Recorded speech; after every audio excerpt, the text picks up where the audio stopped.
नमस्कार दोस्तों, स्वागत है आपका प्रेप शॉट में। पिछले लेक्चर में हमने वर्धन डायनेस्टी के बारे में डिस्कस किया था।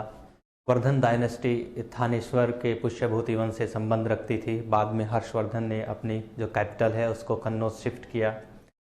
और मैंने बताया था कि हर्ष की मृत्यु के पश्चात चूंकि उसका कोई उत्तराधिकारी नहीं था, वहाँ का एक स्थानीय रूलर्स था जिसको हम अर्जुन के नाम से जानते हैं।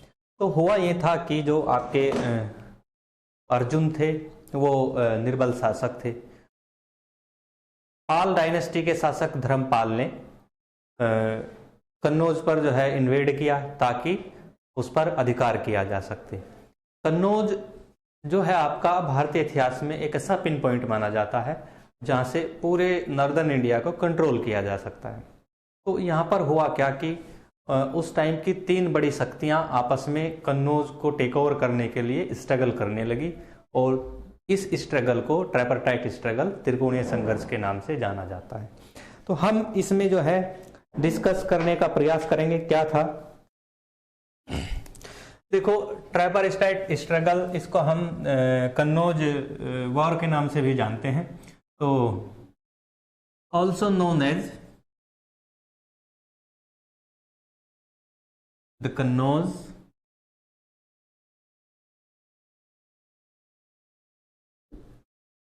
Triangle war. ठीक है, इसको हम द कन्नौज ट्रायंगल वॉर के नाम से भी जानते हैं। ठीक है, कन्नौज त्रिकोणीय युद्ध। अब इसमें जो द कन्नौज ट्रायंगल वॉर था क्या कि जो नॉर्दर्न इंडिया था उसको कंट्रोल या टेक ओवर करने के लिए ये लोग आपस में स्ट्रगल कर रहे थे। किस लिए कर रहे थे? फॉर कंट्रोल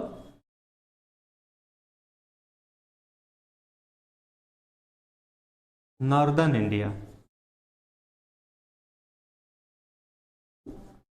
ठीक है, अगर हम बात करें नॉर्दर्न इंडिया में तो तीन जो है बड़ी उस टाइम के जो डायनेस्टीज थी वो आपस में लड़ रही थी। ठीक है, तो वो थी कौन कौन सी? तो तीनों में हम जो है डिस्कस करते हैं। तो सबसे पहले आती थी प्रतिहार डायनेस्टी, जिसको हम कंप्लीटली गुर्जर प्रतिहार डायनेस्टी के नाम से भी जानते हैं, और ये राजपूत डायनेस्टी थी। तो इसको लिखते हैं गुर्जर प्रतिहार डायनेस्टी।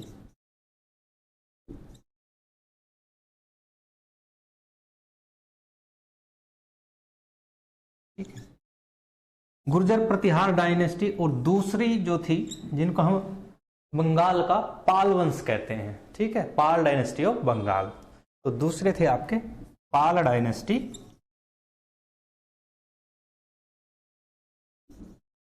ऑफ बंगाल। ठीक है, तो पहले थे आपके राजपूत डायनेस्टी, गुर्जर प्रतिहार डायनेस्टी, और दूसरा था पाला डायनेस्टी ऑफ बंगाल यानी बंगाल के पाल वंश, और तीसरे थे आपका राष्ट्रकूट डायनेस्टी। राष्ट्रकूट डायनेस्टी के बारे में आप जानते हैं, जो राष्ट्रकूट एम्पायर से संबंध रखते थे। राष्ट्रकूट एम्पायर।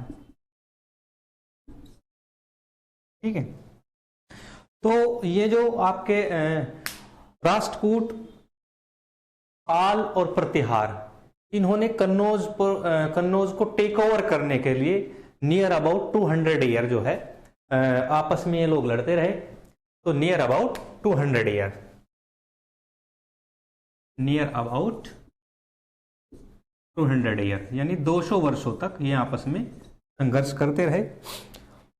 200 वर्ष तक ये जो संघर्ष है बिना किसी रिजल्ट के चलता रहा, और अंततः हुआ क्या कि इस संघर्ष में जो आपके गुर्जर प्रतिहार डायनेस्टी है ये कन्नौज को टेक ओवर कर लेते हैं। ठीक है, तो ये टेक ओवर कर लेते हैं। आगे हम इसके बारे में जानते हैं प्रारंभ कहां से हुआ था इसका। तो स्टार्टिंग में मैंने बताया है कि जो आपका पाल रूलर था धर्मपाल, ठीक है, उसने इसको हर्ष की मृत्यु के पश्चात टेक ओवर करने का प्रयास किया। तो फर्स्ट फेज स्टार्ट हुआ इसका, तो तीनों ये आमने सामने हुए। फर्स्ट फेज, ठीक है, फर्स्ट फेज में जो है तीनों डायनेस्टी प्रतिहार, ठीक है, राष्ट्रकूट और देन आपका पाल। ठीक है, पहले फेज में इनका आपस में जो है त्रिकोणीय संघर्ष हुआ। त्रिकोणीय का मतलब ये नहीं कि कोई किस साइड से लड़ रहा था, इसको ऐसे समझेंगे कि पहले बार में प्रतिहार राष्ट्रकूट हुए, फिर राष्ट्रकूट आपका पाल हुए, पाल और प्रतिहार हुए, ऐसा होते हुए इसका जो है ना आपको कोई रिजल्ट नहीं मिला कि किसके पास कन्नौज रहेगा। ठीक है, तो इसके बाद होता क्या है कि लास्टली जो है गुर्जर प्रतिहार जो है इस पर टेक ओवर कर लेते हैं। तो अंततः या lastly Pratihara take over the Kannauj. ठीक है, तो जैसे ही गुर्जर प्रतिहार टेक ओवर करते हैं कन्नौज पर, तो नॉर्दर्न इंडिया में सबसे ज्यादा प्रभाव पड़ जाता है गुर्जर प्रतिहार डायनेस्टी का, और यहीं से जो आपका पीरियड माना जाता है हिस्ट्री में, ये राजपूत काल के नाम से जाना जाता है। तो यहां से हम आगे राजपूत काल के नाम से पढ़ेंगे। अब क्या है कि डायनेस्टीज जो थी इस टाइम की, सारी डायनेस्टीज के बारे में हम थोड़ा थोड़ा जानने का प्रयास करेंगे। अब फर्स्ट में ले लेते हैं पाल डायनेस्टी ऑफ बंगाल। इनमें कौन कौन से शासक हुए उनके बारे में हम जानेंगे। तो सबसे पहले लेते हैं हम पाल डायनेस्टी ऑफ बंगाल।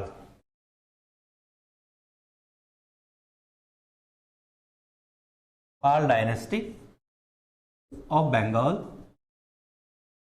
ठीक है, इनको बोलते हैं बंगाल के पाल वंश।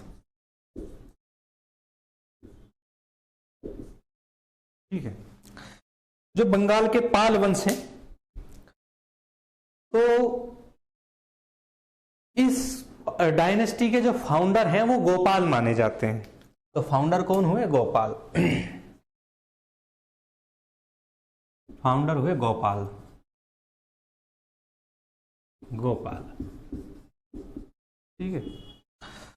तो इन्होंने इस वंश की स्थापना की थी, यहां से ये वंश प्रारंभ होता है। तो अगर गोपाल की हम बात करें, गोपाल जो है इस वंश का जो फर्स्ट रूलर है, सबसे पहला शासक है। और इसके अगर हम कार्यकाल की बात करें तो ये 750 एडी से 770 एडी तक इसने शासन किया, गोपाल ने, राइट। गोपाल ने क्या किया कि जैसे ही इसने शासन प्रारंभ किया तो इसने अपनी राजधानी पाटलिपुत्र बनाई। तो अगर हम कैपिटल की बात करें तो गोपाल की जो कैपिटल थी वो थी पाटलिपुत्र।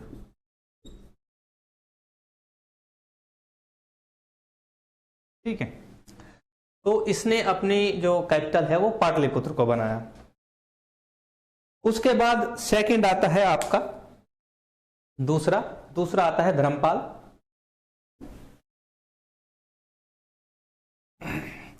गोपाल के बाद जो रूलर होता है वो होते हैं धर्मपाल। ठीक है, तो दूसरे जो रूलर हैं वो है धर्मपाल।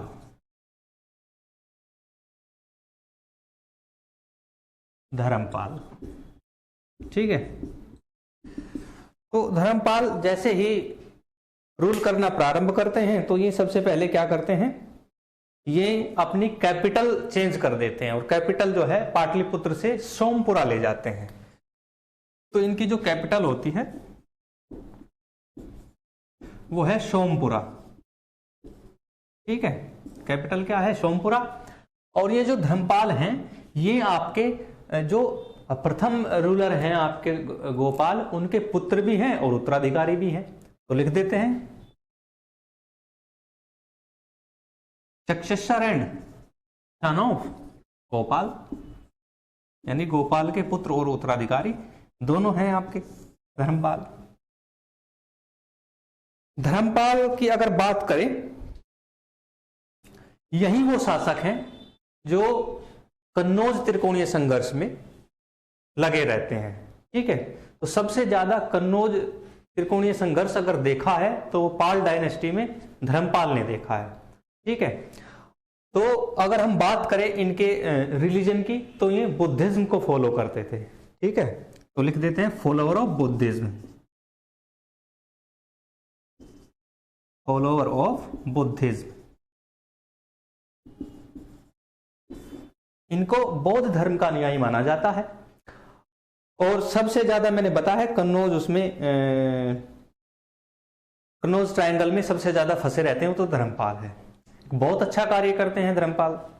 ये भागलपुर जब बिहार में पड़ता है वहां पे एक यूनिवर्सिटी की स्थापना करते हैं जिसको विक्रमशिला यूनिवर्सिटी या विक्रमशिला विश्वविद्यालय के नाम से जानते हैं। तो क्या करते हैं, एक यूनिवर्सिटी बनाते हैं जिसका नाम है विक्रमशिला, विक्रमशिला यूनिवर्सिटी। बनाते कहां है, भागलपुर बिहार में, भागलपुर बिहार। ठीक है, तो ये श्रेय है इनको। अगर आपसे एग्जाम में पूछ लिया जाए विक्रमशिला विश्वविद्यालय की स्थापना किसने की, तो वो आपके हैं धर्मपाल। धर्मपाल के बाद नेक्स्ट आते हैं आपके देवपाल। इनके पुत्र होते हैं देवपाल। चलो देवपाल के बारे में भी थोड़ी जानकारी लेते हैं। देवपाल तो नेक्स्ट थर्ड जो है आपके, थर्ड है देवपाल।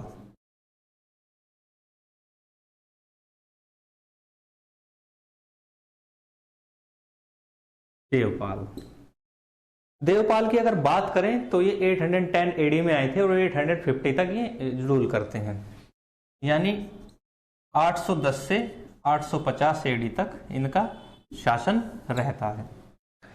इन्होंने जो कैपिटल जो थी सोमपुरा उसको इन्होंने चेंज कर दिया और चेंज करके जो है ये अपनी कैपिटल मुंगेर ले गए। कैपिटल मुंगेर, इन्होंने अपनी कैपिटल कहां बनाई, मुंगेर में। ठीक है, तो देवपाल जो है ये आपके धर्मपाल के पुत्र और उत्तराधिकारी दोनों माने जाते हैं। ठीक है, तो ये माने जाते हैं successor and son of Dharmapala. ठीक है, अब क्या है कि देवपाल के बाद आपके बीच में जो है ना 2-3 शासक और बनते हैं जो बहुत थोड़े थोड़े समय के लिए रहते हैं। उनमें आते हैं आपके नारायणपाल। ठीक है, और नारायणपाल के बाद आते हैं आपके राज्यपाल। ठीक है, ये नारायणपाल के पुत्र हैं राज्यपाल, और राज्यपाल के पुत्र आते हैं गोपाल, क्योंकि गोपाल पहले भी आ चुके हैं तो गोपाल फर्स्ट माने जाएंगे और ये गोपाल द्वितीय माने जाएंगे। तो इसके बाद आते हैं गोपाल, गोपाल द्वितीय यानी गोपाल सेकंड। उसके बाद आते हैं विग्रहपाल, विग्रहपाल। ठीक है, विग्रहपाल सेकंड है क्योंकि इससे पहले भी जो है विग्रहपाल बीच में थोड़े समय के लिए शासक रहे हैं। अब विग्रहपाल यहां तक आते आते, क्योंकि ये जो है ना ये जो है आपके अयोग्य शासक होते हैं। ठीक है, इनके अयोग्य होने की वजह से आपका जो बंगाल का पाल डायनेस्टी है वो एंड की ओर चला जाता है। तो इसके बाद इनके पुत्र आते हैं महिपाल, और वो फिर से दोबारा जो है बंगाल डायनेस्टी, बंगाल का पाल डायनेस्टी को बूस्ट करते हैं और उनको second founder of Pala dynasty भी कहा जाता है। तो अब आएंगे आपके महिपाल फर्स्ट, इसको मिटा देते हैं। अब आएंगे आपके महिपाल फर्स्ट।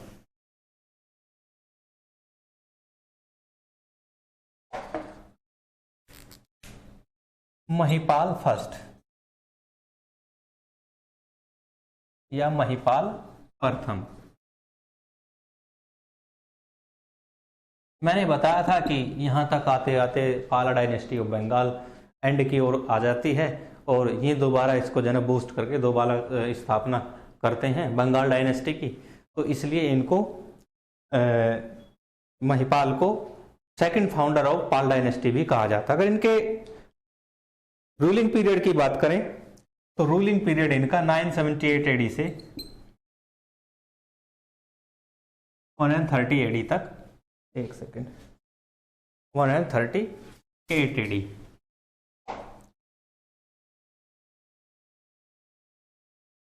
तक का माना जाता है। ठीक है, एक बहुत लॉन्ग पीरियड जो है इन्होंने लंबे समय तक पाल डायनेस्टी पे रूल किया, और इनको second founder of Pala dynasty भी कहा जाता है। Second founder of Pala dynasty, यानी पाल वंश का के दूसरे संस्थापक भी माने जाते हैं आपके, ठीक है।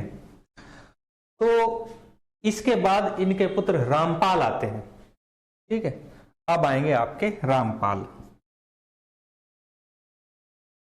रामपाल, ठीक है। ये 138 एडी में आते हैं, ठीक है, और सॉरी 175 में आते हैं। जो ये महिपाल है, इसके बीच में दो शासक हो रहते हैं, गोपाल थर्ड और विग्रहपाल थर्ड। उसके बाद रामपाल आते हैं। तो यहां आते हैं रामपाल, और रामपाल का टाइम पीरियड है 175 एडी से लेकर 1120 ईस्वी तक का समय माना जाता है, ठीक है। रामपाल बंगाल डायनेस्टी के सबसे अंतिम सबसे पावरफुल शासक माने जाते हैं। इसके बाद वैसे शासक रहते हैं और भी, लेकिन सबसे पावरफुल अगर शासक की बात करें तो इनकी है। तो Ramapala is the last powerful ruler, last powerful ruler of Bengal dynasty, of Bengal, of Pala dynasty of Bengal, of Pala dynasty, ठीक है। पाल वंश के अंतिम सबसे शक्तिशाली शासक हैं आपके रामपाल। और रामपाल के बाद आते हैं आपके कुमारपाल, ठीक है। कुमारपाल के बाद आते हैं मदनपाल, ठीक है। मदनपाल के बाद आते हैं आपके गोपाल थर्ड। तो इनकी अगर हम बात करें, इन्होंने कुल मिलाकर जो है 30 इयर्स तक रूल किया, ठीक है। और यहीं पे इनके जो शासन का जो है अंत हो जाता है। अंत कैसे हो जाता है? यहां तक आते आते जो है यहाँ पे मुस्लिम इन्वेडर्स आ जाते हैं, और वो मुस्लिम इन्वेडर्स बंगाल डायनेस्टी के को नष्ट करके एक्वायर कर लेते हैं। तो यहाँ पे अंत हो जाता है। अगर हम बात करें संपत्ति के अधिकार के लिए, हिंदू धर्म में दो पुस्तकें चलती हैं, एक मिताक्षरा जो पंडित विज्ञानेश्वर शर्मा की है, और एक दायबिगा जो आपकी जिमूत वाहन की है।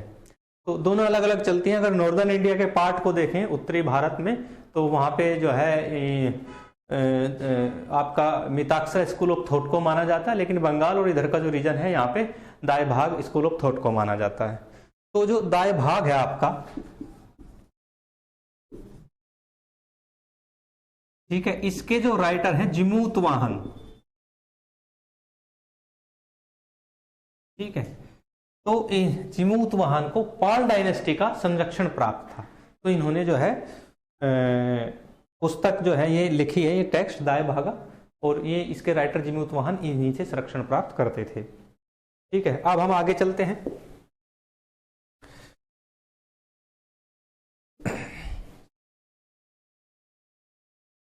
तो ये थे आपके पाल dynasty.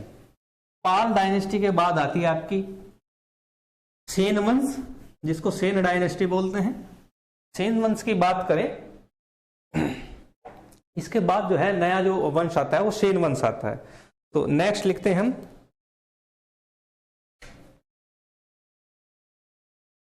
Sen dynasty of Bengal, Bengal का सेन वंश, बंगाल का सेन वंश, ठीक है। तो अगर फाउंडर की बात करें, तो इसके जो फाउंडर है, इनके फाउंडर माने जाते हैं सामंत सेन, ठीक है। और कहां पे इन्होंने इस बनाया था इसको, राड नामक स्थान पर। ठीक है, एक जगह है राड। ठीक है, यहां पे इन्होंने इस वंश की स्थापना की, सामंत सेन ने। ठीक है, और अपनी जो राजधानी है वो गौड़ को बनाया। ठीक है, अगर सामंत सेन ने राजधानी जो बनाया, कैपिटल की बात करें, कैपिटल है इनकी गौड़, गौड़। ठीक है, अब हम आगे बात करते हैं। इसमें जो सबसे पहले जो इंपॉर्टेंट रूलर माने जाते हैं, महत्वपूर्ण शासक माने जाते हैं, वो माने जाते हैं विजयसेन। तो पहले हम जानने का प्रयास करेंगे सबसे पहले विजयसेन। विजयसेन, ठीक है, विजयसेन पहले शासक माने जाते हैं, ऐसे लिख देते हैं विजयसेन। अगर इनके टाइम पीरियड की बात करें, ये 1095 ईस्वी से 1158 ईस्वी तक रहते हैं, यानी 1095 एडी से 1158 एडी तक इनका शासनकाल रहता है। विजयसेन के बारे में बात करें तो इन्होंने अपनी कैपिटल, 2 कैपिटल बनाई। एक कैपिटल का नाम था विजयपुरी और दूसरी विक्रमपुर। तो राजधानियां 2 थी विजयसेन की। पहली राजधानी है आपकी विजयपुरा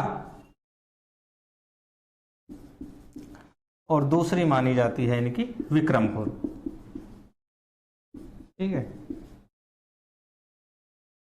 विजयसेन ने अपनी प्रथम राजधानी विजयपुरा को बनाई और दूसरी विक्रमपुर।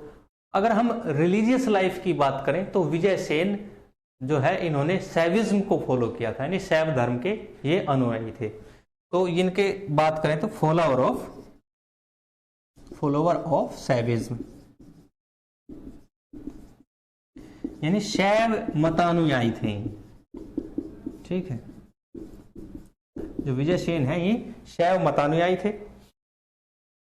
तो इन्होंने जो टाइटल जो लिए थे, ठीक है, अगर टाइटल की बात करें, उपाधियों की बात करें, 2 टाइटल इन्होंने ग्रहण किए थे। ठीक है, एक तो इनको बोला जाता था परम भट्टारक, ये विजयसेन यहां पे परम भट्टारक,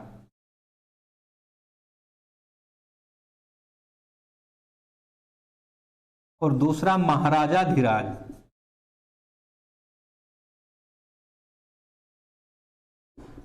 अगर इनके टाइटल से देखें तो टाइटल से ऐसा प्रतीत होता है कि ये किसी भी वंश के सामंत नहीं थे। ठीक है, तो ये सामंती व्यवस्था के अंदर नहीं आते थे। तो यहां से ये क्लियर हो जाता है। आगे हम सेन डायनेस्टी की बात करें तो सेन डायनेस्टी में आगे आते हैं आपके बल्लाल सेन, ये पुत्र होते हैं इनके। ठीक है, तो आगे आते हैं बल्लाल सेन।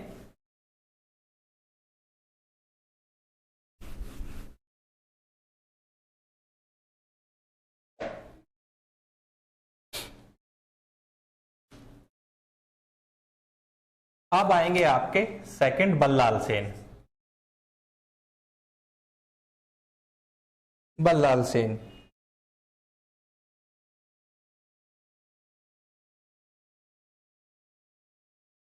ठीक है, बल्लाल सेन के अगर टाइम पीरियड की बात करें तो ये आपके 1158 ईस्वी से लेकर 1178 ईस्वी तक इन्होंने रूल किया। ठीक है, बल्लाल सेन ने।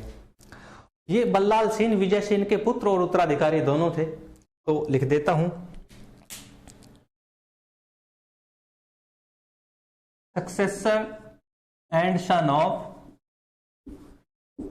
विजयसेन। ठीक है, तो इन विजयसेन के पुत्र और उत्तराधिकारी दोनों माने जाते हैं बल्लाल सेन। ठीक है, बल्लाल सेन अच्छे रूलर होने के साथ साथ अच्छे जो है पोएट भी थे, अच्छे कवि, अच्छे लेखक थे। ठीक है, इन्होंने अपने शासनकाल में 2 बुक लिखनी प्रारंभ की थी। ठीक है, अब वो 2 बुक कौन कौन सी थी? तो इन्होंने 2 बुक्स लिखी हैं। फर्स्ट थी आपकी दान सागर, एग्जाम में पूछ लिया जाता है, दान सागर। और दूसरी है अद्भुत सागर।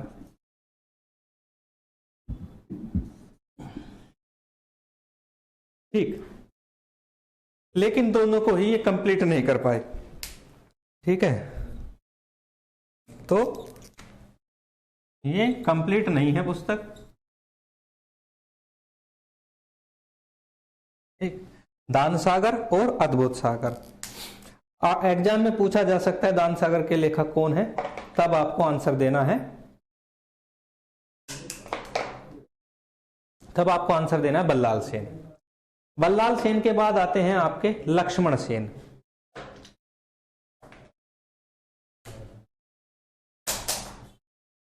लक्ष्मण सेन,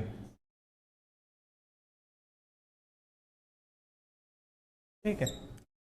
लक्ष्मण सेन का अगर हम टाइम देखें तो ये टाइम है 1179 से 1205 एडी। ठीक है, तो ये लक्ष्मण सेन का टाइम पीरियड माना जाता है। अगर हम बात करें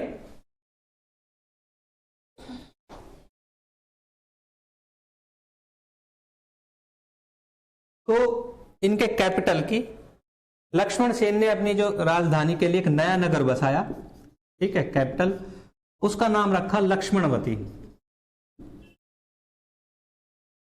लक्ष्मणवती, ठीक है। लक्ष्मण सेन ने एक नया नगर बसाया जिसका नाम था लक्ष्मणवती, जो कालांतर में मेडिवल इंडिया में जाकर लखनौती हो जाता है। ब्रैकेट में लिख देता हूं लखनौती, जो आगे चलकर लखनौती हो जाता है। ठीक है, तो अब ये बसाया कहां था, जो राजधानी थी इनकी गौड़, उसके बिल्कुल समीप। ठीक है, तो नियर बाई गौड़, ठीक है, गौड़ के समीप।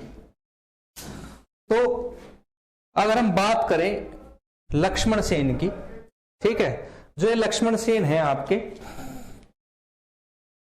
ये गढ़वाल किंग जयचंद के कंटेम्प्रेरी यानी समकालीन माने जाते हैं। इनका युद्ध होता है, तो लक्ष्मण सेन जो हैं आपके सेन डायनेस्टी के, इन्होंने गढ़वाल नरेश जयचंद को हराया है। तो हिस्ट्री में ये भी बात है कि जयचंद को किसने हराया है, तो इन्होंने हराया है, लक्ष्मण सेन ने, ये ध्यान रखना आपको।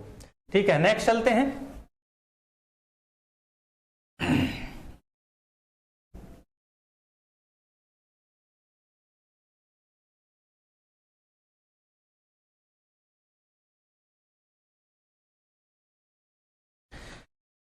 आगे 1202 बीसी में जो बख्तियार खिलजी हैं, बख्तियार खिलजी क्या करते हैं कि लक्ष्मणवती पर इन्वेड कर देते हैं और 1202 में एक्वायर कर देते हैं और बंगाल का सेन डायनेस्टी यहीं पे समाप्त हो जाता है। तो इस लेक्चर में इतना ही, नेक्स्ट सेगमेंट में हम चलेंगे। आज के लिए धन्यवाद, जय हिंद।